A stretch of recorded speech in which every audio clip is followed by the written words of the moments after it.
living to factors beyond the government's control, which also affected other countries. As regards the election, Mr. Odinga did not invest half as much effort and seriousness into his campaign as he did in defending the Jubilee government, or as he has done in organizing and supervising large-scale economic sabotage throughout the country. We will also be getting a comprehensive report on that story in our subsequent bulletins at 7 p.m. as well as at 9 p.m. Now, at the same time, the residents of Lamu have strongly condemned yesterday's protests organized by opposition leader Raila Odinga, saying that the opposition leader is conducting demonstrations for his personal interests and not for the interest of all citizens. The residents claim that despite not taking part in the protests, they had seen people from other counties suffer injuries and many traders losing money. Hapa kwetu Lamu hakufanywa maandamano, twashukuru, hakukuwa na fujo lolote. Lakini kuna watu walipata hasara huko miji ya juu, maduka mengine hayakufunguliwa, watu waliogopa kwa shauri ya kuibiwa na usalama pia. Vile vile maandamano yenyewe pia ilitia hasara serikali, manake serikali ilitumia magari ambapo kwamba ilitumia mafuta. Jana nimeona katika nchi yetu ya Kenya kulikuwa na maandamano mabaya kwa sababu ulikuta iko watu walipoteza maisha, iko watu walikufa, wengine wakajeruhiwa, na mpaka maafisa wetu wa polisi iko wengine walijeruhiwa. Kwa hivyo na pia Raila naye ametangaza mambo ambayo hayakunifurahisha, kusema kila Jumatatu kutakuwa na mambo ya maandamano. Kwa hivyo sisi twapinga vikali na nawasihi Wakenya wenzangu wasishiriki kwenye maandamano. Tumuate rais wetu Ruto na Gachagua na wengine waliotaguliwa kwenye serikali watutengezee mambo, na mambo mazuri hayataki haraka. Kila kitu kinakuja kwa wakati wake. Hivyo nawaomba wakazi wenzangu wa Kenya, musitumiwe na wanasiasa.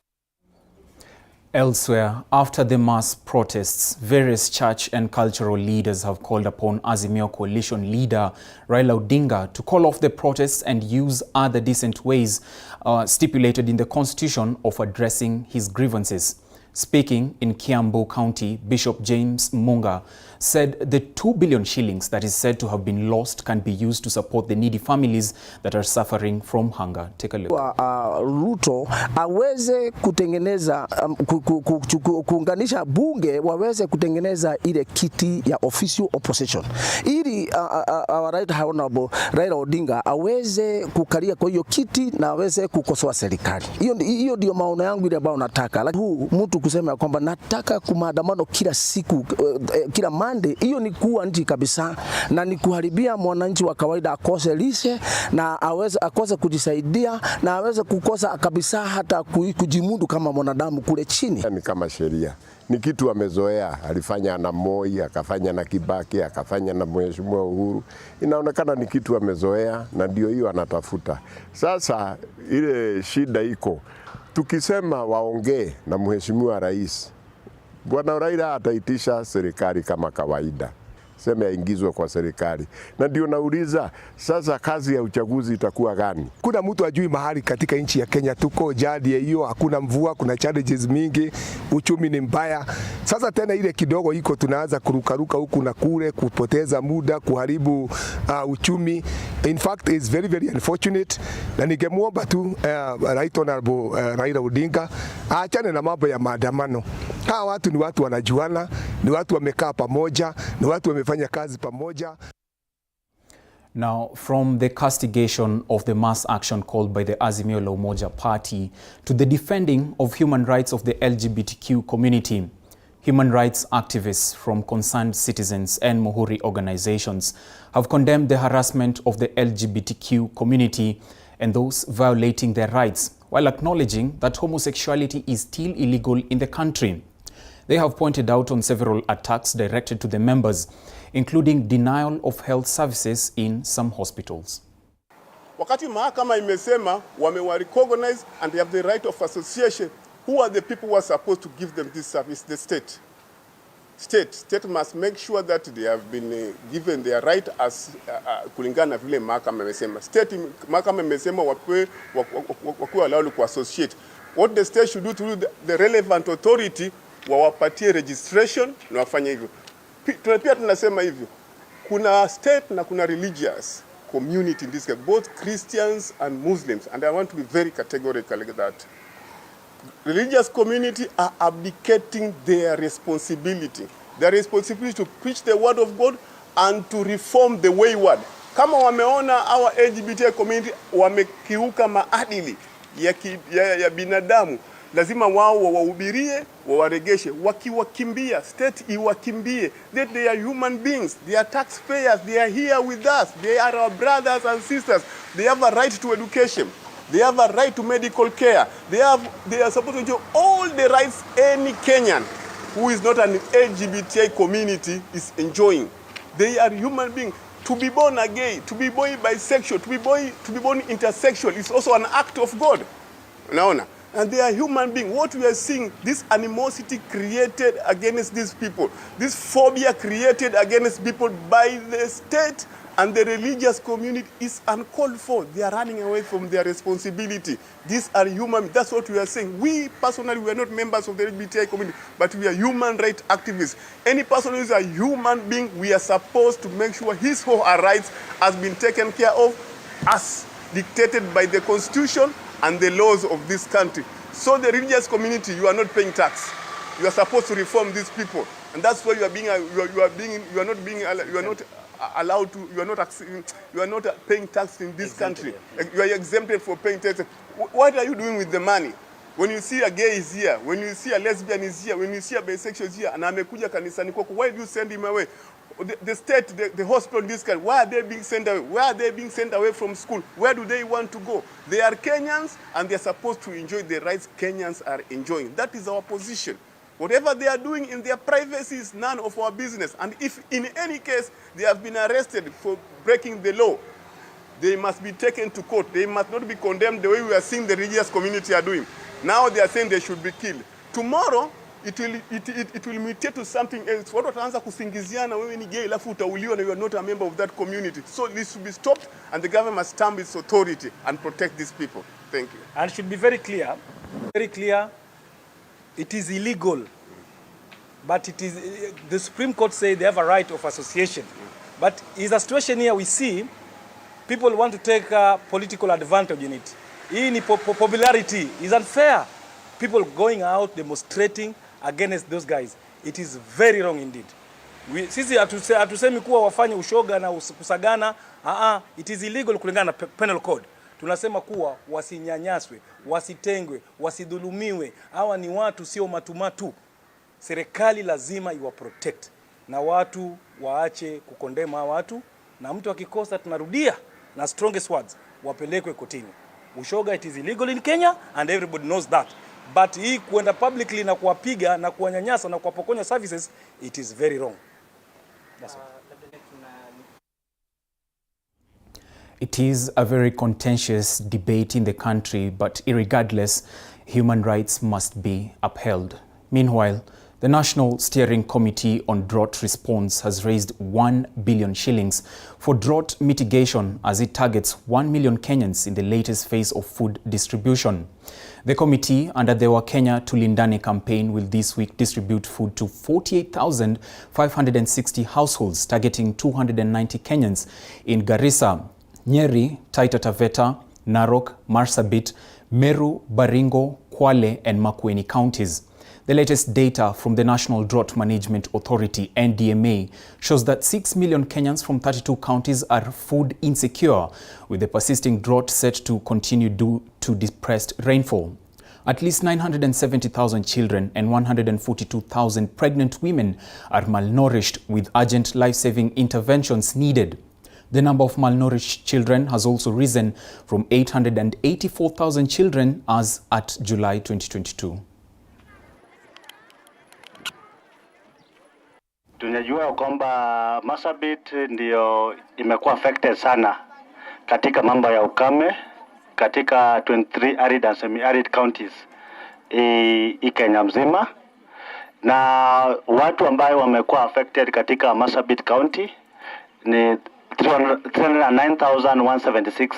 Hao ni watu ambao wanataka chakula na wanataka maji na hata lishe, ili waendelee kuangalia mambo ya food security yao ikuwe sawa. So on this coordination efforts, tumekuwa na mikakati mbalimbali na mashirika mbalimbali to make sure that we coordinate all those efforts to avoid duplication of interventions. Na tumekuwa na mkutano katika county inaitwa county steering group to coordinate all those interventions, and Marsabit ni county ambayo imepata msaada mingi sana kutoka mashirika mbalimbali. For example, napata katika sub counties mingi assistance in Africa like 80% coverage ya population ambayo inataka msaada. Deputy President Rigathi Gachagua has sent out an appeal to partners for support in scaling up the school feeding program as the drought response kitty received a shot in the arm. Speaking at the port of Mombasa when he received 25,000 metric tons of wheat and 16,000 metric tons of sorghum from Ukraine, Gachagua spoke of an urgent need for more support to the school meals program to help keep children from drought and famine-affected areas in school. The World Food Programme handed over the school meal program to the government in the year 2018. But with the prolonged drought, the longest in 40 years, more children have become vulnerable as the government has limited resources. The donation we flag off today is a shot in the arm when at least 5.4 million Kenyans are facing starvation. We have also lost more than 2.6 million livestock. Children under 5 years, unexpectant and lactating mothers face malnutrition. Millions of lives and livelihoods are at stake. With this delivery in a few days, that one expectant mother in Turkana or Tana River will have food in her plate. We need to put a little bit more effort to the schools through the feeding program for the schools so that we can keep our children in school. There are counties in non-ASAL areas that are facing difficult situations similar to what is happening in these counties.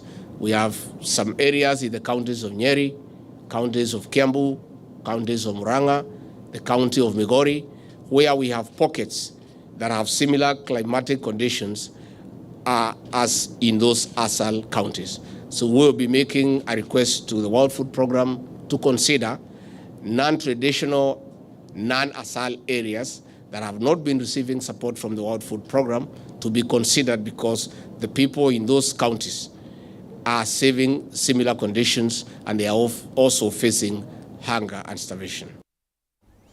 Meanwhile, the Museum of Kenya, in partnership with Oman, has officially opened the Oman-Kenya Heritage Permanent Exhibition that covers all Oman cultural beliefs at the coastal town in more than 2 millenniums since they settled to Kenya. Speakers urged the Oman community to support the Swahili language as the museum plans to have a Swahili exhibition at the coast as part of their culture. Jamal bin Hassan al-Musawi, who is the Secretary General, National Museum, the Sultanate of Oman and the National Museums of Kenya Board Chairman Edwin Jacob Abonyo all acknowledged the good partnership that has existed between them both politically and socially. We are really honored to have had Omani. His Excellency is here with us, and they've sponsored quite a bit of exhibitions. The latest is we gave them was this one in National Museum here, where they are able to showcase what Omani is all about and how they relate to us in Kenya. We have a very long history with the Omanis, you know, from the coastal region to the point where we had even the interchange between the Portuguese and us. So it's a cultural kind of exchange, and it's very nice. They're running this one. They've got another one for Jesus, and recently we did another one in Lamu and also in the Gede Ruins. So they have a very rich culture, which we also want to hinge on and see if we could have a collaboration. Indeed, my request for him, which he said even before we spoke, was for us also to have a corner in Oman, where we can also showcase what Kenya is, so that we are able to relate and really understand our evolution and how we are connected with the Omanis, especially the Swahili language. And on that point, I would mention to the Omanis here, we are having a Swahili Day, which is going to be held in Mombasa. It's going to be a 3-day event. We really want to bring Swahili up as a very serious language. The influences are two-way influences. They are never a one-way influence. So from to Africa, we brought agricultural reformation, the introduction of new crops. We brought language.